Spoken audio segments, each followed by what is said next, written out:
What's up guys, and welcome back to another War in Order video. I'm Kalistos and today we're gonna be talking about the army assault and the new update that came with it. We're gonna be talking strategies, all the info you need to know from the update. So let's kick in the intro and begin.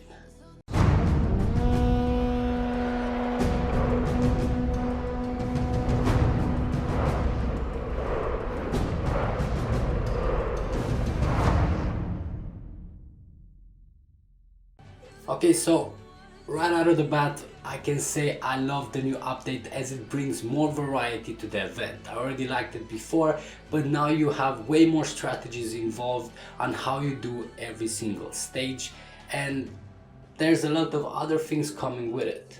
First of all, there's a limitation of how many times you can do army assault each day, and that is 8 times. But the good part is every single round of levels for each stage and each difficulty is 8, so you can do a full round of levels every single day. Second of all, on the buffs that you get for the troops in the castle, you have extra quests that will give you more stats for your troops, which simply makes it much easier to do the levels, and the more you have your castle developed, the easier it gets with everything else. And the best part about it is, with the new update, they also reset everything for all the players. So if you already have done the levels and got all the rewards, everything gets at 0, and now you can do it again and get the rewards again. More importantly, get into that hard mode, which also gives you the crystal with which you can get those free castle skins. I mean, that's literally in its way a good enough reason to go for it. So now let's discuss about the different stages you have in Army Assault.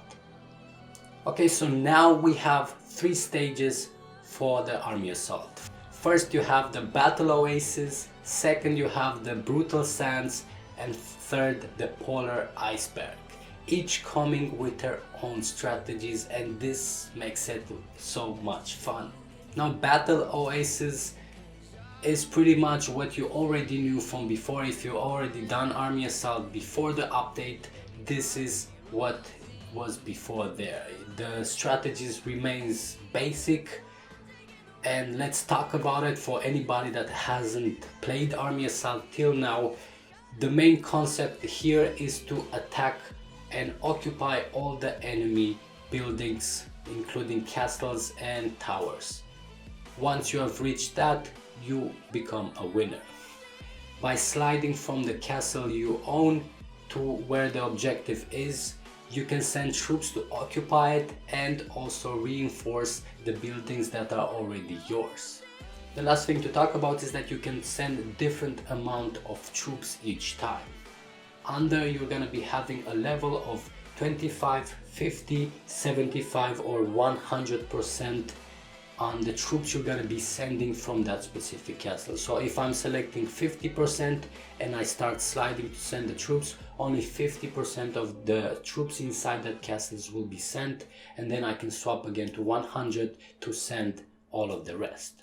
Now let's talk about the buildings involved in all the stages, which is first of all the castles. The castles is where you are gonna be getting your troops from. Having multiple castles means more castles producing troops, more troops for you to utilize to get the win. The castles also come with different levels, and you can increase the level of the castle by using the troops inside it. For level 1 you're gonna be using 5 troops from the castle, level 2 10 troops, and level 3 20 troops. Also, your castle has a limit of how many troops it can hold until it stops producing. Increasing the level of the castle, it's also gonna increase the limit. Now, even though the limit is there for when your castle is producing troops, that doesn't mean it stops you from adding more by reinforcing from other castles. So there you have no limit, you can send as many troops into one castle as you like.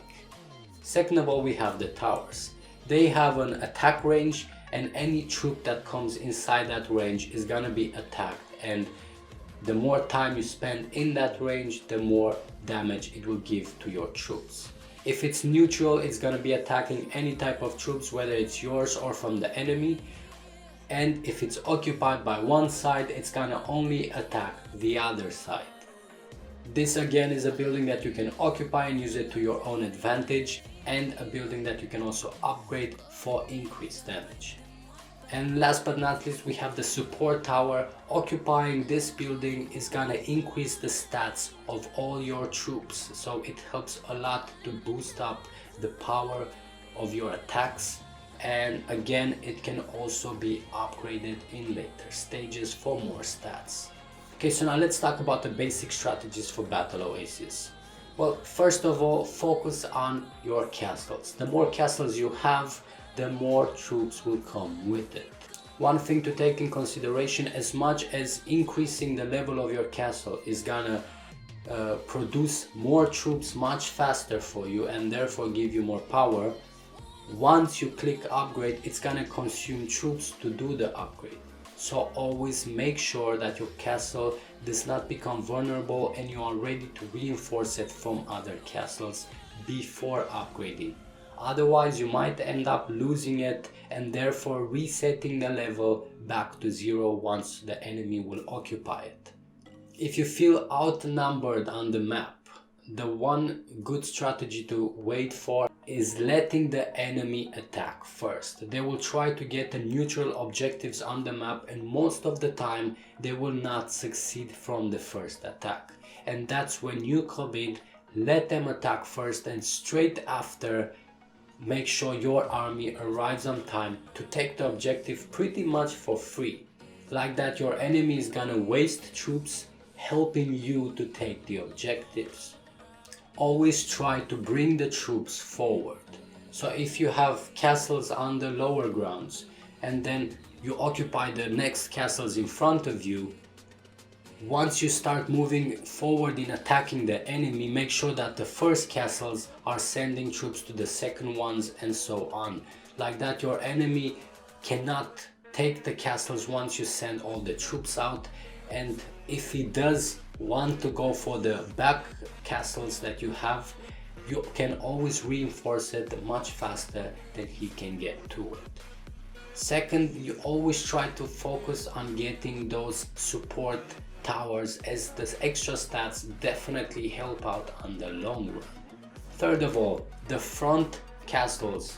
Preferably take your time with upgrading them if you don't have a lot of troops. If anything, focus on the backline castles to upgrade, as those are less vulnerable, and therefore once they upgraded, you're gonna have more troops available to send forward.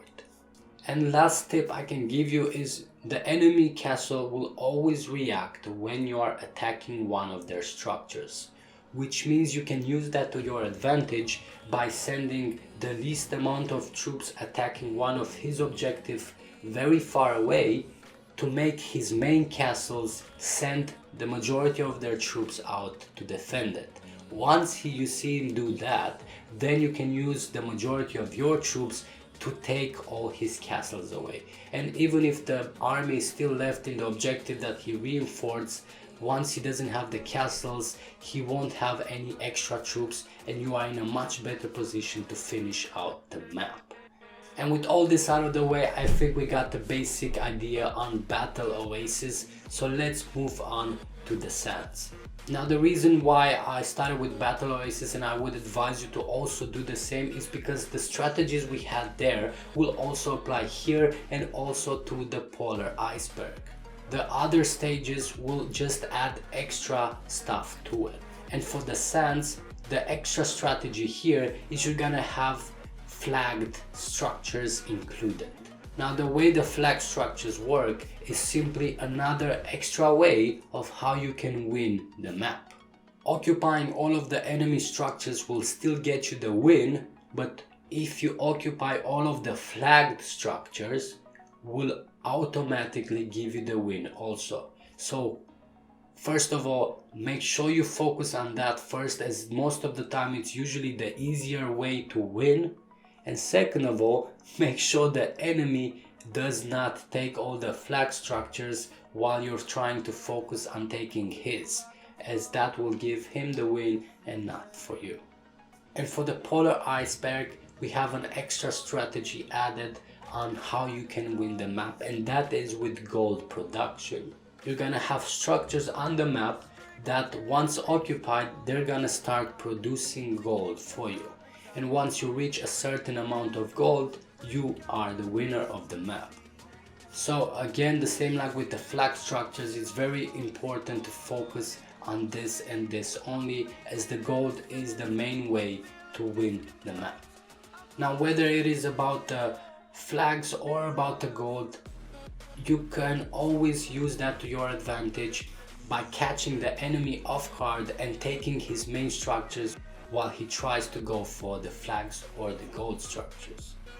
Now, each stage of the game is gonna have speed ups and other rewards included, but more importantly, at hard mode for each stage, you're gonna be having the crystals, which you can use to get free castle skins. So definitely work your way up, finish those hard modes, get the crystals, and look better and feel better in the game.